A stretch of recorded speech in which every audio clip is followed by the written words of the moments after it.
Ny mety toetr'andro ny an-dranomasina nisy zoma 7 aprily 2024 amin'ny 9 maraina hatramin'ny sabotsy 7 aprily 2024 amin'ny 9 maraina. Tsy misy ny fampitandremana amin'ny andran-drano na izany aza dia entana hatrany isika mpampiasa ranomasina mba ho mailo hatrany.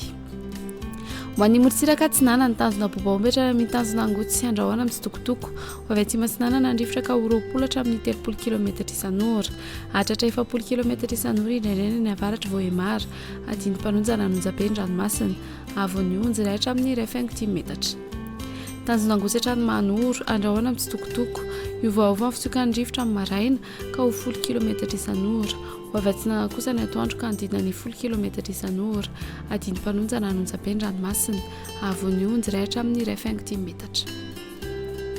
Manoratra ny taolany aro tombana nisy orana tandrifotra vitsy ny maraina ho avy avaratra ny rivotra ka ho 10 hatramin'ny 20 km isan'ora hatratra 30 km isan'ora indraindray ny alina Nanonjabe ny ranomasina avy onjy handidina ny 1 metatra. Taolany aro hatrany amin'ny tanjona Vohimena andrahoana vitsy ho avy atsinana nandrivotra ka ho 30 hatramin'ny 40 km isan'ora Nanonjabe ny ranomasina avy onjy 1 hatramin'ny 2 metatra. Ho an'ny morotsiraka andrefa ny tanjona Vohimena hatramin'ny tanjona Angabo ho maina amin'ny ankapobeny ho avy atsy masinana nandrivotra ny atsiminy Toliara ka ho 30 hatramin'ny 40 km isan'ora ho avy avaratra andrefana kosa ny ankafa ka ho 10 hatramin'ny 20 km isan'ora ho avy atsinana izany ho an'ny morotsiraka rehetra amin'ny farany fepitaona ka ho 10 hatramin'ny 20 km isan'ora adiny Mpanonja Nanonjabe ny ranomasina avy onjy 2 metatra hatratra 1 metatra indraindray ny any amin'ny tapany atsimo.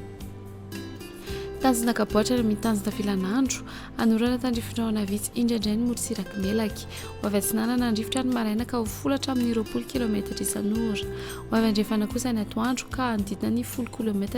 isan'ora adiny Mpanonja ranomasina avy onjy 5 hatramin'ny 2 metatra. Tanjona Filanandro hatrany Analalava andrahoana amin'ny tsitokotoko ho avy atsimo na atsimo masinana nandrivotra amin'ny maraina ka ho 10 hatramin'ny 20 km isan'ora ho avy andrefana kosa ny Tolakandro ka ho 10 km isan'ora ho tona adiny Mpanonja ranomasina avy onjy ho latsaky ny 1 metatra. Analalava hatrany amin'ny tanjona Bobaomby anorana tandrifotra vitsy indraindray ny maraina